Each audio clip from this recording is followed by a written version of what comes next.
Moi, j'en ai fait 20 ans des sondages, avec l'IFOP, je peux le dire. Donc, je sais très bien comment ça se fabrique et comment on fabrique une opinion et un consentement. Sauf que là, ça s'est vraiment dégradé et empiré. Parce que jusqu'à 5 ans encore, tu avais des enquêteurs, c'était souvent des intérimaires, qui étaient recrutés pour faire du face-à-face. C'est-à-dire des mecs qui vont chez tout le monde, vous votez pour qui, etc. Donc il y avait quand même ce rapport humain, où c'était au pire du téléphone.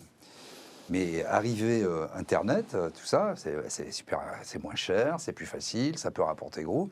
Donc en fait, tu as essentiellement 2-3 boîtes, on va dire, en Europe et en France, qui sont spécialistes des panels.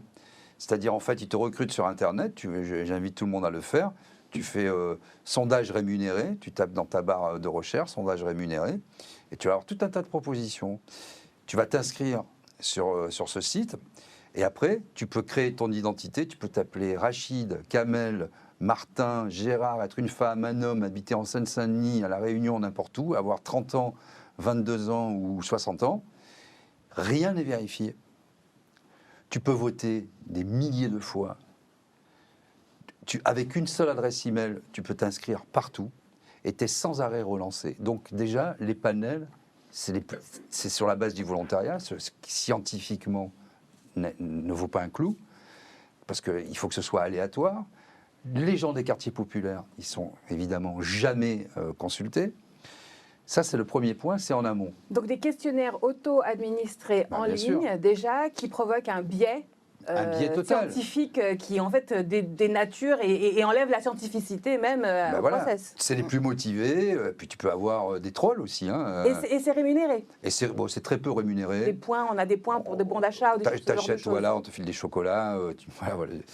En fait, tu as des bons d'achat. De nos jours. Voilà. Non, mais tu as des bons d'achat en général. Tu transformes ça, tu as des bons d'achat sur des sites et voilà, tu as un radio-réveil. C'est super, quoi. Enfin, c'est pas pour l'argent, mais en fait, c'est plus des motivations essentiellement politiques. Parce qu'à un moment, tu as un seul mec qui peut voter 1000 fois.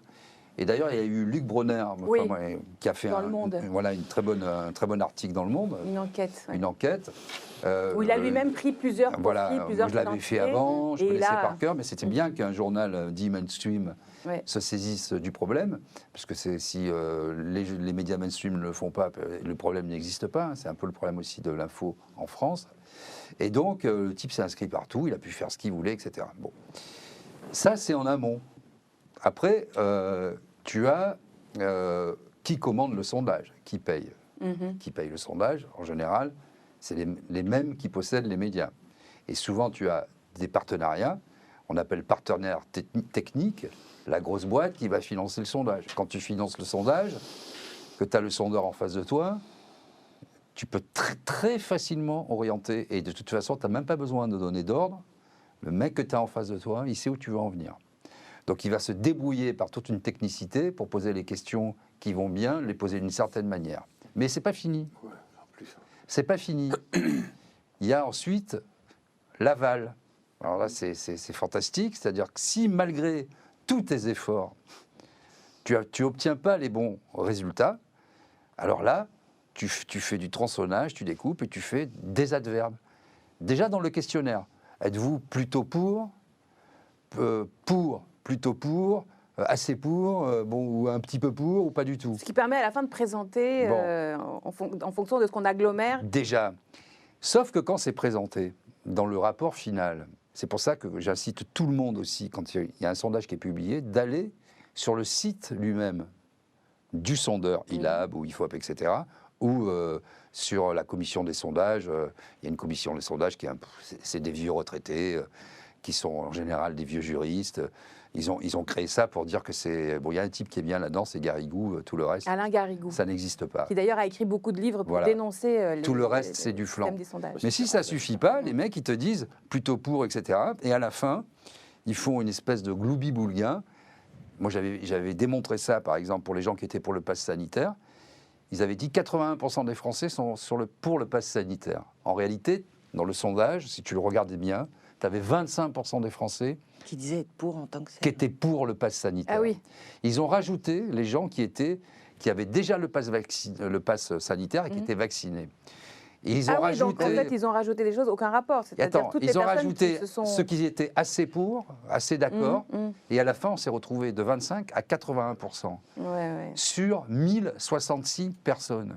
C'est-à-dire qu'il y a 244 mecs qui se sont inscrits, ou peut-être un seul mec qui a voté sur ce truc-là, et à la fin, ça fait 80.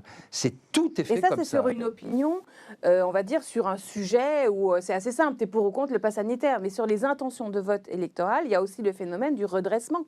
Parce que là, tu parlais de Laval. Ça, c'est très intéressant aussi. Il y a le phénomène du redressement.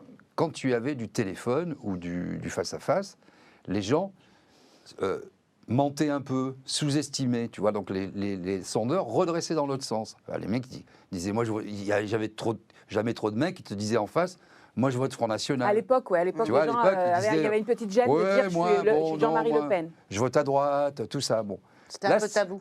Là, c'est le contraire, parce que c'est les mecs les plus motivés, les plus acharnés qui vont évidemment s'inscrire sur les sites pour faire valoir, et c'est comme ça aussi qu'on impose des idées aussi, avec des sondages et des médias. En fait, c'est le même monde, c'est les mêmes personnes, et c'est les mêmes financements, ce sont les mêmes financements. Donc, à la fin, tu aboutis effectivement à la fabrique d'un consentement, d'une opinion. Et c'est hyper important, parce que si ça décourage les gens, si tu as un mec qui est toujours à 5%, et si soudainement, tu en as un ou une qui se retrouve en position de pouvoir gagner, sans que l'on prenne en compte la marge d'erreur, parce qu'elle est sur 1000 personnes, là, le sondage c'est 1245 personnes, celui dont on parle, je crois, de mémoire, ça veut dire que la marge d'erreur, elle est autour de 2,5, tu fais basculer dans un sens ou dans l'autre. Tu casses la barrière psychologique en disant c'est la première fois quand même que Macron peut être battu au deuxième tour, et par qui il peut être battu ? Par son clone féminin. Tout ça, je veux dire aux gens qui nous écoutent, c'est du pipeau.